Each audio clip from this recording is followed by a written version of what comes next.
Hey, everybody, and welcome to the latest edition of Dirt from the Dugout alongside my pal Justin Musil. I'm Carl Ravitch, and we certainly appreciate all the members that are on with us on the Parent Dugout and invite you to continue to tell your buddies about it. TheParentDugout.com is where you go to get dirt from the dugout. And Justin's recruiting confidential this time of year. It's so critical for these kids in colleges and portals and transfers and all that.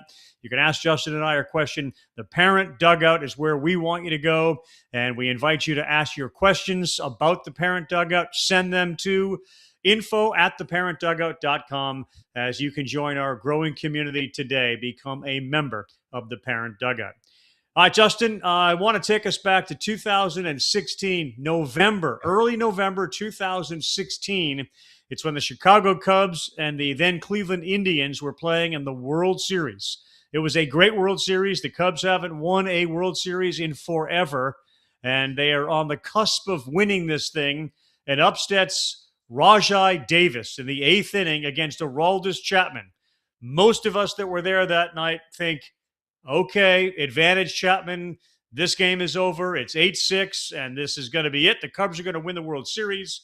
And lo and behold, Rajai Davis steps up and hits one of the most memorable home runs in World Series history.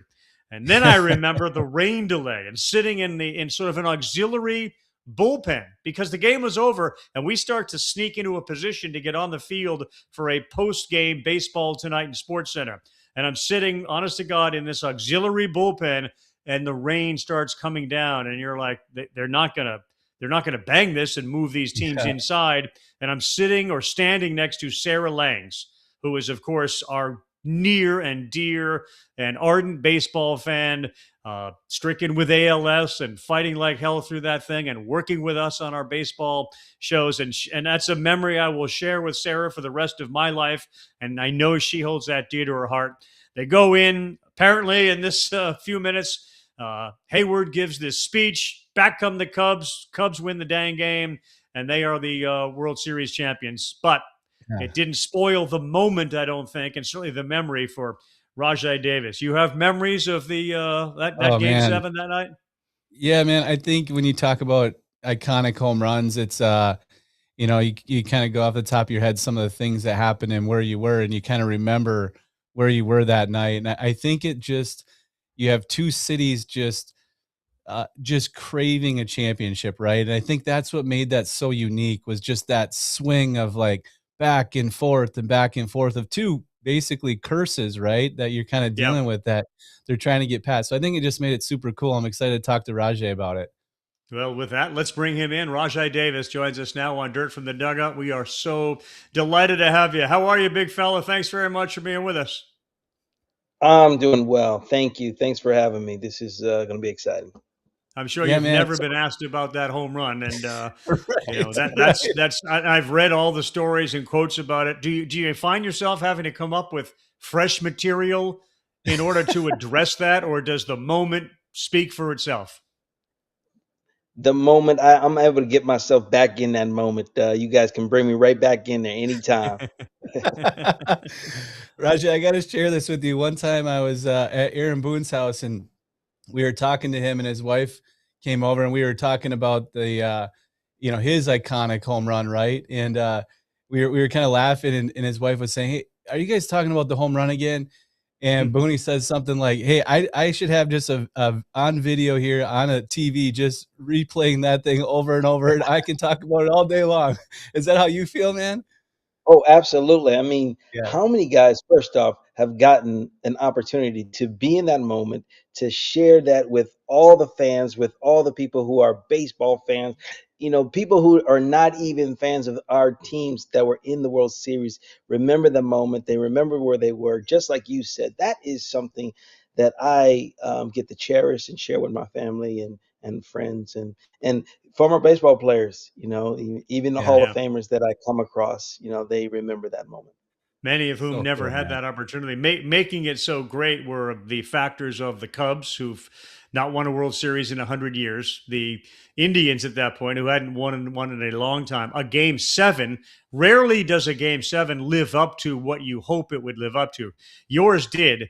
But for the people at home that are checking this out and are members here, I want you to kind of explain your mindset going up to the plate against the most dominant reliever in baseball, a guy the Cubs went out to get. How you prepared for the at bat against Aroldis Chapman, and take us kind of through the way you thought through that at bat. Well, I mean, he had been dominant all year. I didn't realize how dominant he was until that game was over, and I looked at the stats, and I realized that he had not given up a home run since Right. June of that year, and I had not hit a home run since August of that year. So, going into this moment, we all knew what we were up against. We know that we were going to, at some point, Chapman was coming out. He was throwing every single game. So every day we were preparing for, especially us as platoon players, guys who are going in late, guys are going in to get an opportunity to hit against the left-handed hurler, right? So for me, it did not start that night. It did not start the first night of the World Series. It started well before that with a text message. It started with a former um, teammate of mine, actually, in A ball, Bobby Kingsbury. He gave me a text. He sent me a text. It was kind of long. He was actually from the Cleveland area, lived in the Cleveland area, and he was telling me that he kind of felt like I was going to do something big. And I just, being who I am, I said, "Oh, I'm gonna agree with that. I'm gonna agree with that." But I'll for go me, it with was that. more. Yeah. Yes, yes, absolutely. I'm gonna go with that.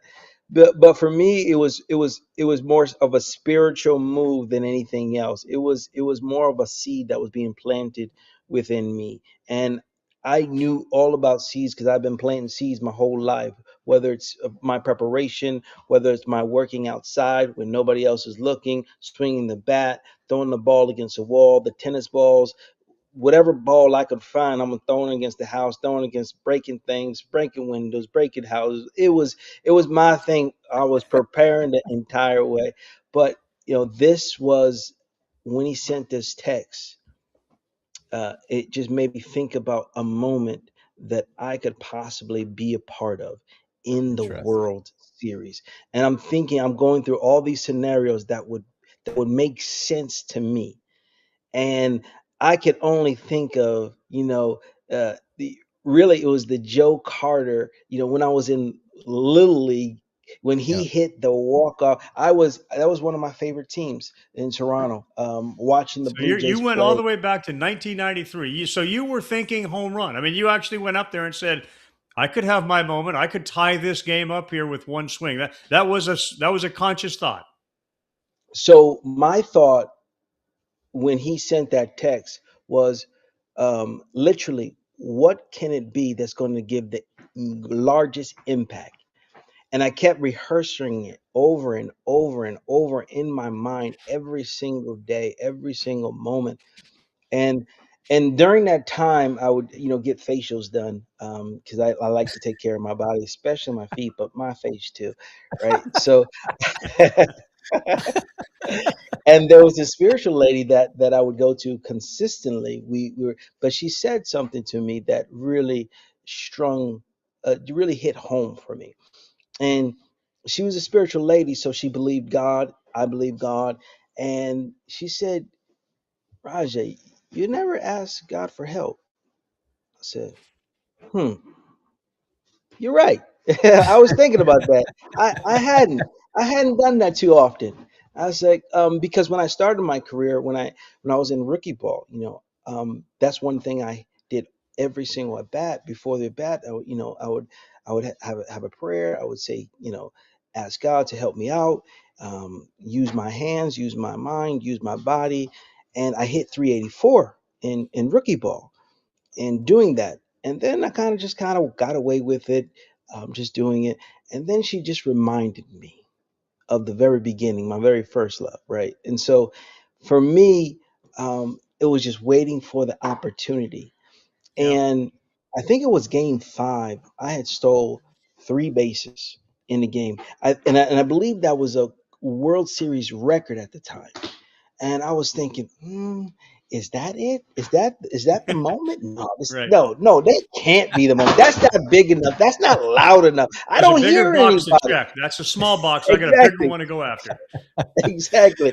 Because in my quiet time, I could hear it. It was really loud. I could feel it. I could see it. I was so engrossed in what I did pre-game, before the game even started, before I even got to the field. This was part of my daily routine, my Yeah. daily ritual. I would not forget to do this, because especially if I was off, I knew how to get myself back.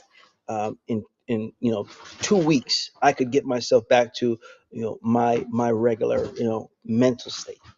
Yeah, Okay. Rajay, I want to Wow. ask you about this because I think this is such a key part of success when you talk about baseball, and it's this ability to really focus in the moment, right? And we all have different pressures. I think youth and high school players are dealing with, even college, more pressure now than ever before. Everything's on video, right? Everything's on social media all the time. So I want to go back to that moment because I think there's so much to learn in that. Can you take us through from a pressure standpoint, in a moment standpoint, how you stayed so calm and within yourself and relaxed to go do the task at hand without letting that moment get a hold of you and trying to do too much or trying to press in that at bat? I mean, what was that like? And what is your advice to youngsters out there that are watching that remember this home run and think about that moment? What can you tell them about handling pressure? Well, pressure is actually a sign. It reveals what you have prepared for. It reveals who you really are.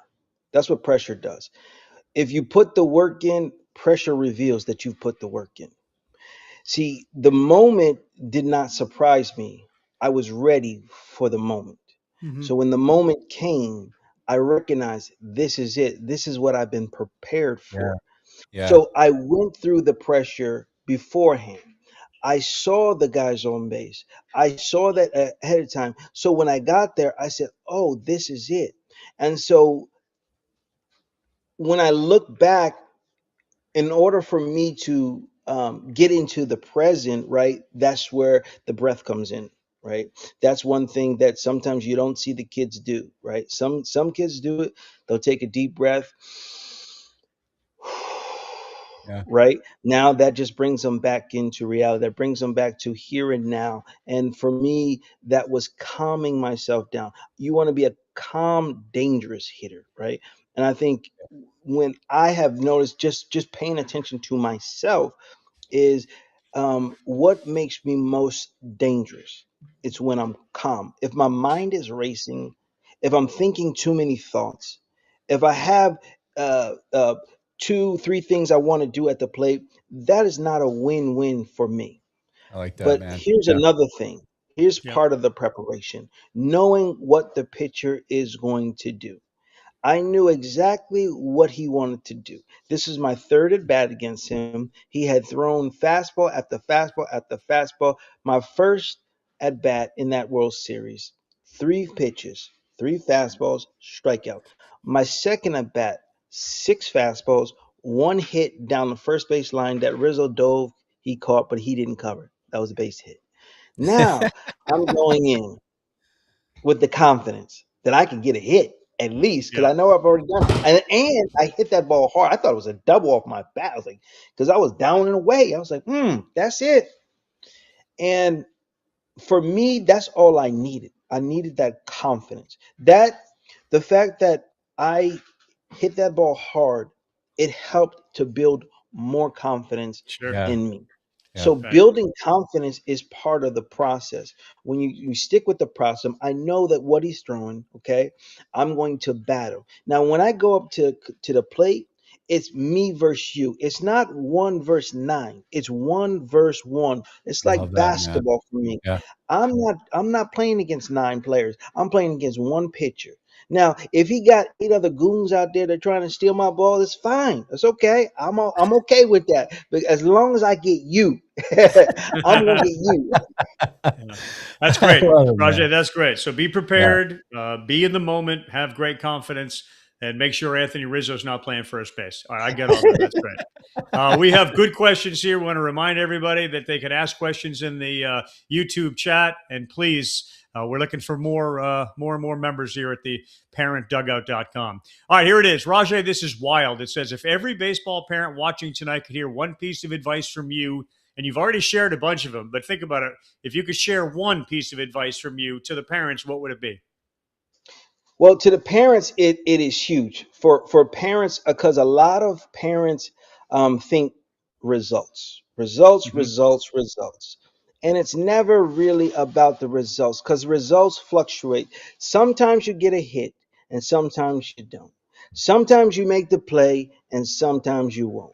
So you cannot rely on setting your kid's identity, and the parent sets the identity. The parent says, hey, you are this player, or you're the guy who gets hits, or you're the guy who doesn't make errors, but you're going to make mistakes, you're going to get out. But one thing for the parents is, try to focus on what process will lead to the result that you're looking for. And if we focus on the process always leads to the results, and the result never leads to the process. I love that, man. Wow, That's I so like that. good. That's great, Rajai. Yeah, I want to touch on that, Rajai, because I think this is another lesson just from a scouting background that I have in doing some things with players. It really starts pregame.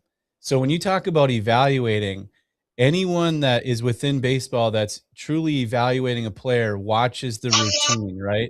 They're watching what they're doing. They're watching the pregame stuff with the breath work or just getting loose, the flexibility, and then how they play catch. There's those little things, Rajai. Can you just talk a little bit about that, Rajai? You played 14 years in the big leagues, and sometimes that can be a little boring, if you will, of like the same things every day. Can you talk about the importance, though, of pregame routine and how that impacted you for the moment eventually down the road? Well, the pregame routine just lets your body know now it's time to compete. Yeah. It lets your body know it's time to play a game, right? That's the purpose, I believe, that you do these things, because all of this is preparing you to play a game that, guess what, you're trying to win, right? And I think the more consistent that you can be on your routine, on being consistent on what you do on a daily basis, the more consistent you can be in your performance and getting the results that you really want. Yeah. Because what those preparation, those things, those routines do is they remind you of what you're supposed to do, even when the pressure's on. And if you can do it when the pressure's off, you can do it when the pressure's on. But I think when what guys mess up is they changing all the time. If Hmm. something's not working, they change.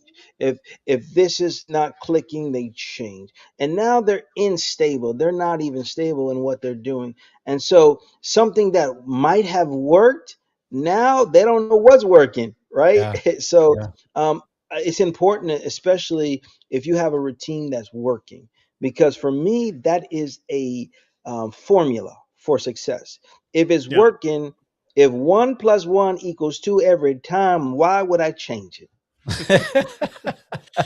Yeah, I think if you tie it all together, the foundation is ultimately what leads to it. You're just in a sport where success, as you say, is fleeting, and it's a game of failure. So sometimes I would imagine you look in the rearview mirror and wonder, well, is the process or the foundation working when I'm in a 3 for 30 slump? Do I stick with that? And I think it leads into the next question that we have from one of our members here, Ryan, because you were not necessarily an everyday player through a very long career. So when you weren't playing every day, Ryan asked, how did you stay mentally ready for the moment when your number was called? And then part two of that question is, did your routine change on the days that you knew you were starting versus the days you knew you were coming off the bench? Here's a famous quote, right? If you stay ready, you never have to get ready. Right. right? So, Rajai, you, by so the way, I you would, should have a T-shirt with all your sayings on it Yeah, because you got a lot of good sayings. I agree. I'm actually finishing up a book that I'm writing about mental coaching and coaching for parents. Because I see the importance in coaching my son's team.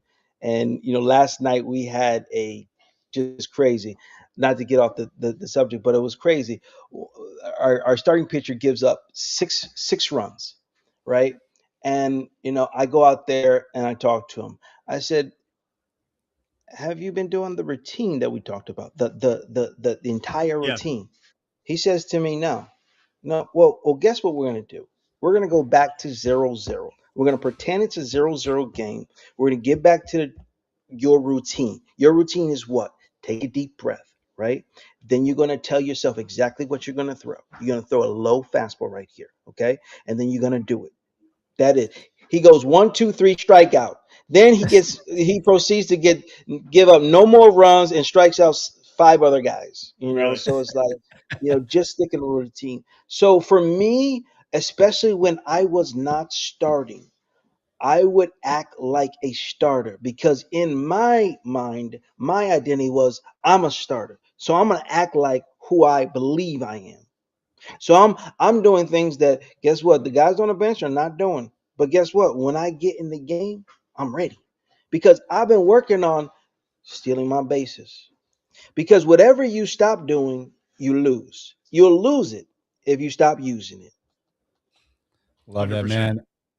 And Rajay, I think when you're hitting on all this stuff, as we think about the people listening, the members, and anyone listening and watching tonight, we always want to think about when we talk about baseball, we talk about the greater good of baseball, right? And what we're kind of trying to accomplish on the field. And you're hitting on it a little bit. There's so much to learn in the sport with overcoming adversity, right? And being able to control your emotions and control your mind and being able to work through really difficult things. Baseball is really challenging. You can have one great inning, you can have one great at bat, the next at bat is terrible. And this is the roller coaster of baseball. But I want to get to the next question because I think it's really kind of pertains to what I'm getting at here. So if we go to the next question here. So it's kind of talking about the performance in game. And here we go. So Raja, you were fast. People think stealing base is all about speed, but how much of it is actually preparation and studying pitchers?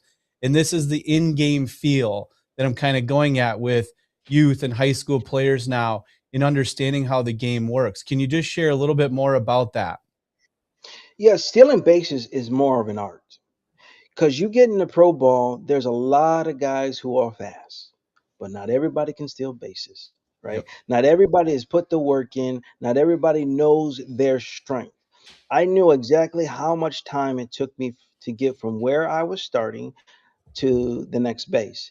I knew exactly what the pitcher's times was. I knew what the catcher's times was. So I was prepared. And then I studied the pitcher while I was out there. Every time I got out there, the pitcher seemed to change. They don't change. They don't I couldn't watch video on the same pitcher because every time I got out there, they're quicker, they're faster, they're slide stepping. But guess what? There was one time where they're going to pick up their leg because they just went 2-0, they went 3-0. Now I was able to recognize opportunities. They knew I was stealing, but they didn't know what pitch I was stealing on. So I started reading body language. Body language was huge. And here's the thing. No one can hide their body language. It is almost impossible to hide the body if you know what you're looking for. I remember talking with Vince Coleman, and he knew exactly when guys were going to the plate and when they were coming over. If you know that and you're a fast guy, then no Game's one can over. stop you. That's how you get 100 stolen bases in a season. And can love it, anybody Ryan. learn that? You talk about reading body language. Is that something anybody can learn? I believe it is. I mean, Okay. Vince Coleman learned it in the minor league because they were teaching him. Yeah. This is when he learned it, right? And that's the problem. They're not teaching this anymore. Those guys, those kind of guys are not around, right? And trying to get those guys back, it's a challenge because of analytics. Yeah. I sit next to a guy who was great at it, Eduardo Perez. learned at the heels of Pete Rose and obviously his dad, but those guys knew how to read body language as well as anybody. And yeah, it's something that everybody can do. Here's one for you, because this is about your baseball journey. It comes from Workmatic. Any favorite Southeast Connecticut baseball memories? Go Huskies. Of course. I mean, I have a bunch. Where do you want to start? I mean, I like to always go back to Little League. Okay, I love Okay. that. Yeah. Little League Championship, Willimantic, Connecticut. Yep. Okay. We're in a championship game. Okay. It's tie ball game. It's the 6th inning, the last inning. I come up to bat as a 12-year-old. Okay. I go on to hit a triple, a leadoff triple, right? No outs. I'm on third. Now, I can steal bases at will. Okay. Now, I'm going to give my team, okay, I'm going to give them a shot to win the game. If you hit the ball in the outfield, we win. If you hit the ball on the ground, we win. They walk one guy, they hit another guy. So then the next guy comes up, he strikes out. Now we got one out. And I'm like, okay, we're not going to lose this game, boys. Okay. I'm going to take this into my own hands. Okay. So when the catcher throws it back, and it happens a couple times, the catcher throws it back to the pitcher, I go to steal home, and nothing happens. Okay. Okay. So I go back to third base. Again, the catcher lobs it back to the pitcher, and I dot for home. Boom, boom. I steal home. We win the championship, and I just run in the dugout like nothing ever happened. But we just won the championship, walk-off style, on a stolen base in Little League. Right.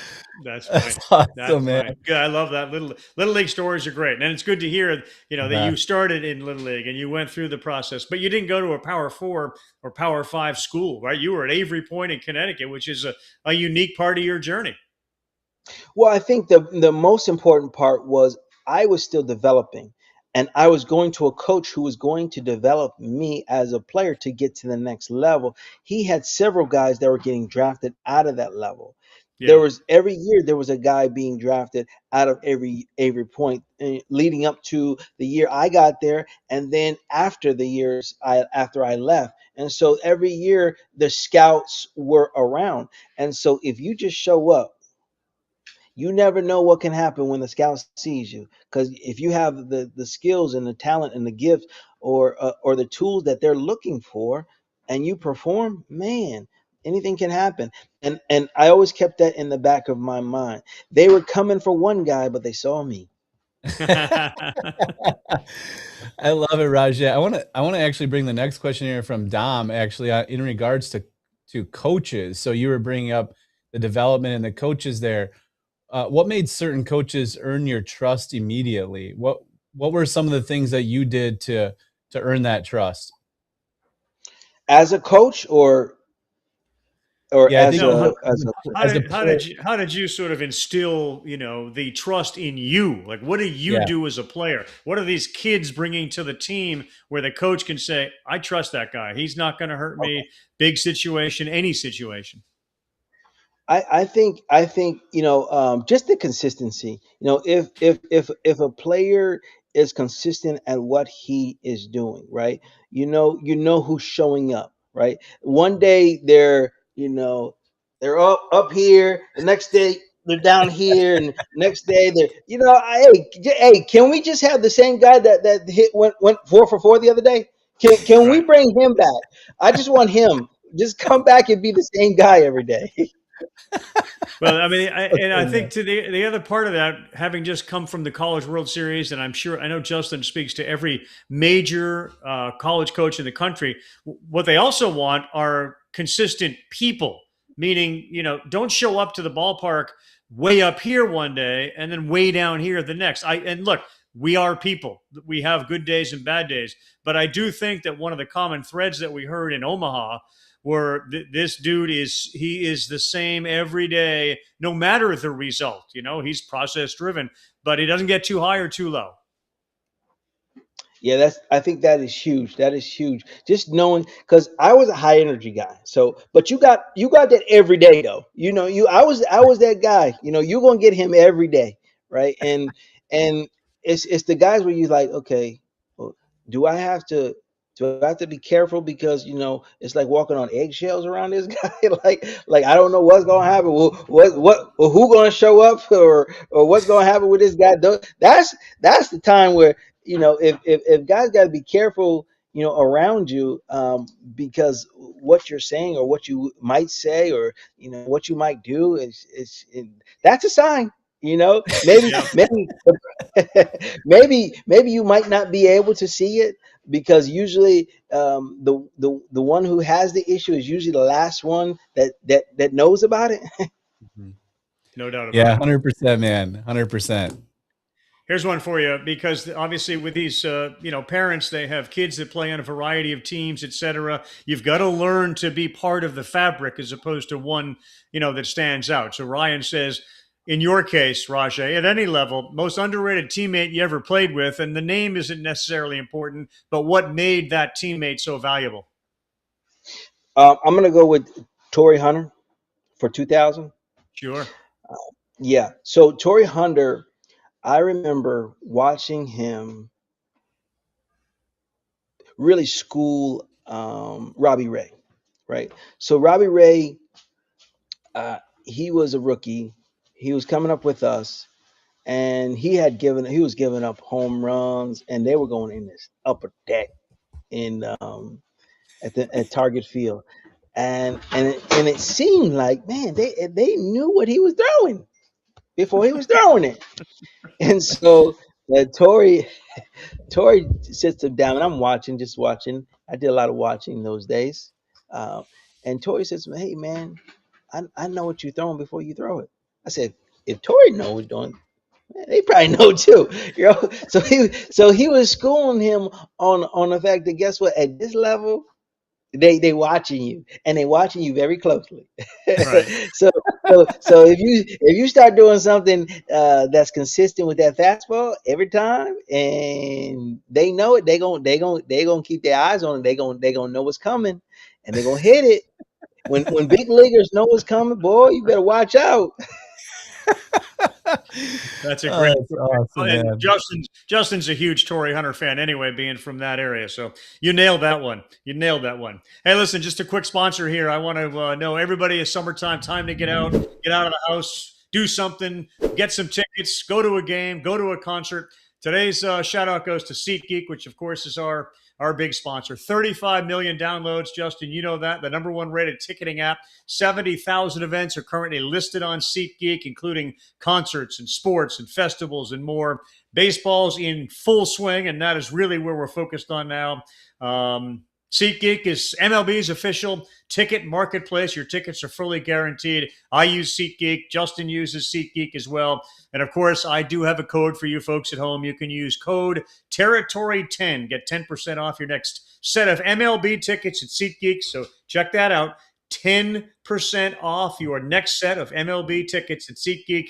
Make sure you click the link in the description, download the app, and have the code automatically added to your account so you can use it later. Thank you, SeatGeek. Hey, I mean, when you talk about all the stuff going on right now, Ravvy, we're hitting the All-Star break in baseball, and then it's, you know how it is, man. It's the chase down in the end. So a great time to hit some games here. Yeah, no doubt about it. Rajai Davis is he is a book, and his advice has been phenomenal. The questions in the YouTube chat have been phenomenal. We greatly appreciate that, and really that's what separates this apart, is the ability to get access to guys like Rajai Davis, and down the road Adam Wainwright, and next week David Ross, and again become a member at theparentdugout.com. All right, let's roll on with the questions here, Rajai. We've talked about being teammates. We've talked about stealing bases. Next question here comes from Royce. When the game was on the line, what did you tell yourself before stepping into the box? It feels like you had a mantra. I mean, you had a message that you would repeat, because you're kind of the guy that has shown us, I have these triggers, I have these words, these sayings. What did you tell yourself? I think for the most part, when I was at my best, I would remind myself of who I was. And who I was, I'm the best. I'm the best thing out here, right? And I think you got to constantly remind yourself, because the game is a game of failure. It's a game of you get out 7 out of 10 times, in the major leagues at the highest level, and they consider you a Hall of Famer, right? And so there's constant negativity, there's constant things, external things that are coming at you, and that would change from time to time. But just reminding myself, I am dominant. I am the dominator. I called myself the dominator. I would go out there and, hey, I'm expecting to dominate because I am the dominator. Hey, Rajai, you're kind of hitting on something from a few years ago. I don't know if you remember this, but you talk about your mental performance stuff, but McCutchen was rounding the bases after home runs and he was mic'd up. And Ravvy, you might remember this, but he was talking to himself the whole time. And he was saying, "Hey, I'm the best. That's what I do. Mm-hmm. I'm the best." And he had to actually respond later because he wasn't actually talking at the other players. He was talking to himself. He was telling himself what he was, right? And that's kind of going to what you're saying is like, you have to believe in yourself, man. Can you just touch on that a little bit more? Because obviously there's a lot of great players in Major League Baseball. Youth players can step on a field and there might be some great players. High school players can do the same, playing at club tournaments or whatever. How do you stay in that zone to where you really believe you're the best? Well, it's honestly because I was always a guy who would ask a lot of questions. I was like, if a guy has a really good year, I'd ask him, man, hey, man, what are you saying up there? Like, what is it? I remember playing with shortstop, Mr. Jose, and I'm not going to botch up his name, but he wrote a song. What team? But anyways, I remember him saying, man, because he made the All-Star team. I said, man, when you get out there, man, and you're up in that box, what do you say? He said, man, I say I'm the best. And after studying it and getting in this space and really working at it, I learned that the reason why you do this is because we actually perform from, like, the results we perform from an identity, right? And you get the best results when you have a stable identity. If I'm the guy who gets hits and I don't get hits, then I'm going to be down. If I'm the Yeah. guy who hits home runs and I don't hit home runs, I'm going to be down. If I'm the guy who hits home runs and I start hitting home runs and all of a sudden they stop, I'm going to be down, right? So those are unstable. But something I can say is I am the dominant. I am the best. That's something that I want to perform from because that's something I'm becoming, right? It's what I'm becoming. And so I've learned that, guess what? If I perform from an identity, I can have more consistency and more consistent results that I'm looking to have, right? And I'm telling myself, oh, this is the end product, to be the best, right? Right. And so Right. what does that look like, okay, for me? And the more I say it, the more I would start to believe it. I learned that, like, just by doing it, right? The more I said it, the more I believe, and I realized that my belief was very, very powerful. My words were powerful, but my belief in the words that I was saying was even more powerful. Didn't And So we all so good, learn man. that I'm working. watching Yeah. Stuart Smalley on Saturday Night Live, looking into the Yeah, mirror? I mean, yeah, exactly. didn't we? Was it Exactly. Jose? It wasn't Jose Reyes because he and I did a Jose salsa during a Iglesias. Sports Center commercial. There Was you it go. Boom, Iglesias? boom, boom, boom, boom. There we go. Yep. Yeah. There we go. We helped you out. We had a member help you out here, buddy. Uh, man, I was going way back on that one. No, this is so good. I feel like there's some really important questions here, but yeah, we got to get to this one, man. Go to order at Crown Pizza in Waterford, Connecticut. You know what? I'd have to go with the taco pizza. We used to always get that I taco love it, man. pizza. What is on a taco pizza?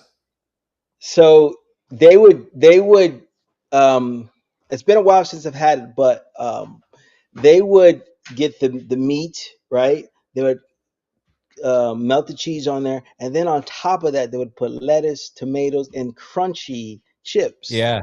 So, Okay. yeah, so it would come out awesome. It really would. Ravi, you've never had a taco pizza? No, see, this goes back to the concept that was brought up by one of the North Carolina players, Owen Hull, who is sort of the Renaissance man. We're in Omaha. You know what Owen Hull really likes? Vanilla ice cream. You know what I agree with? Like vanilla ice cream still works. We ruin so many things. Like what's wrong with plain waffles or plain pancakes? We throw all this noise on there. Kurt Schilling sat with us in a green room one night and he railed against pineapple on top of pizza. So the idea that we're throwing taco pizza out tonight, I'm not necessarily sure I'm 100% on board with it. But if it works for Rajai, more taco pizza. I'm with you, Rajai. I'm with you, man. That's awesome, man. All right, Rajai, let's continue here. The questions are great tonight, and you've given so many good answers. I think it just leads to more and more questions. Here's one. You go back and give your 15-year-old self one piece of baseball advice. So you don't know it yet, but if you could go back and talk to your 16-year-old self, what would the advice be? If I'm 16, I'm in high school, right? Mm-hmm. I want to say I'm a sophomore going into sophomore junior year, right? Yep. I'm not that big. In fact, I'm one of the smallest ones on my team, right? But the one thing is I have a belief, right? And so I don't know if I would change anything because when I was 14, I wrote a note of where I would be in 10 years. And so now I'm in the process of that 10-year product, right? When I was 14, 14 or 15, I had wrote that in 10 years I will be in the major leagues. Right. And so now I'm walking through that process, okay, at 16 years old. And when I turned 25, I made it to the major leagues. Oh, crazy. That's crazy. It doesn't make sense. Like that's illogical, right? Doesn't make any sense. Yes. Which is great advice for parents and kids at home and, junior college, whatever the route may be. It is amazing, Justin, you know this better than anybody, especially seeing these teams in Omaha and the way that Oklahoma was built. I mean, I think they had 13 junior college players on there. That's where they started, and that's how they ended up winning a College World Series national championship. All right, Rajai, I got about 15 minutes left here. One of the things we do on this program each week is we kind of throw the kitchen sink at you. So these questions are not necessarily baseball related, but it allows the people at home to be able to get to know Rajai Davis a little bit better. So let's bring up the kitchen sink questions. Favorite coach that you ever had, any sport of all time? Roger Bidwell. Why is that? Yeah. Well, other than the fact he won 1,000 games, he was really a stepping stone to professional baseball for me. Mm-hmm. He was. I mean, I had a lot of good coaches, right? Mind you, but I believe without him, and we're friends to this day. Without him, it was a huge bridge because there's a conversation that we had in the very middle of the year. I was hitting like 220, maybe less. And I wasn't playing up to my potential, but he could see the potential in me. And he sat me down in his office. He said, Raj, there's some things we got to change. We got to change this, Raj. Okay? This is not going to work, Raj. Okay? You can't keep doing this, Raj. Okay? I need you to be more responsible. Okay? And so he goes into this whole spiel. I go on to hit 357 that year as a freshman in junior college. After that conversation, that's where I finished. And he ended up getting me into, because of that finish, into playing Wooden Bat League where I hit 300, coming off the bench. And, the rest is kind of history. The next year, I hit 400 and got drafted. So good, man. So good. Let's go to the second one. Least favorite class in high school? Oh, geez. Probably music. Art class. Oh, there we go.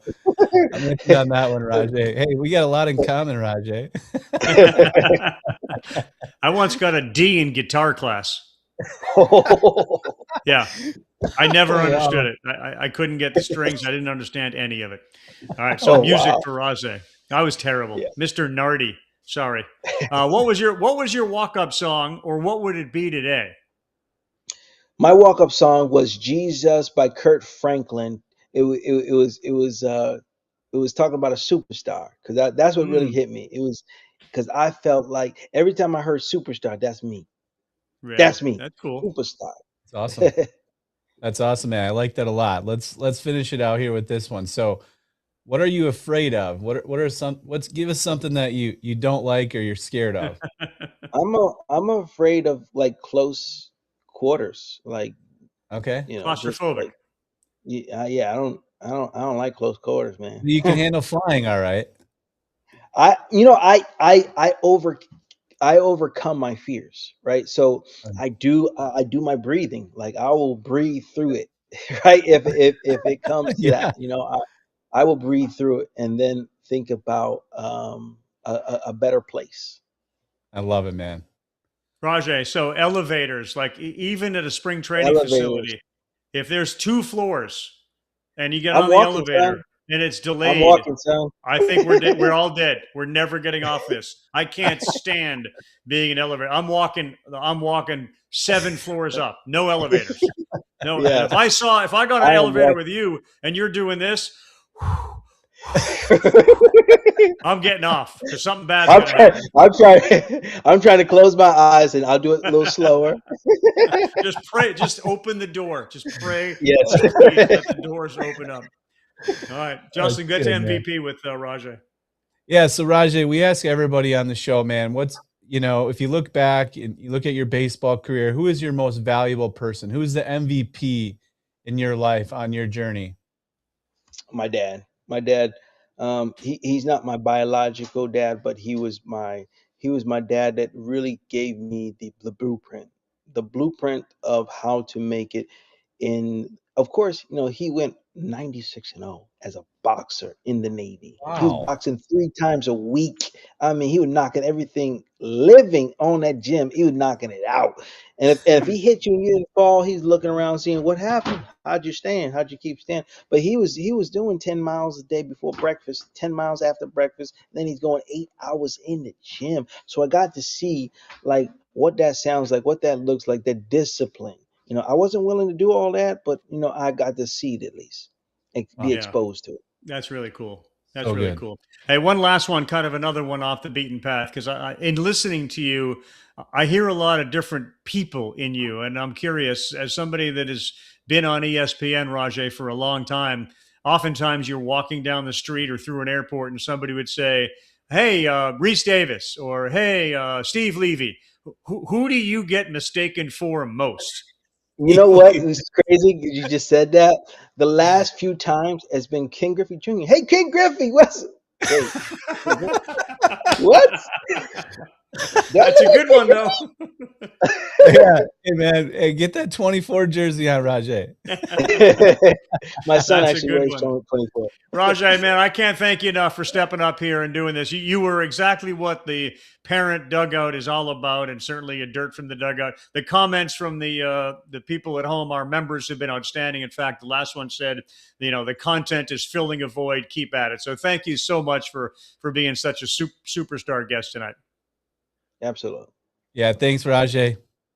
Rajay, take care, buddy. Next week, we'll have David Ross, of course, one of the great people of all time, played with the Cubs, and Rajay knows all about Rossi. He'll join us next week. Don't forget, join our growing community today.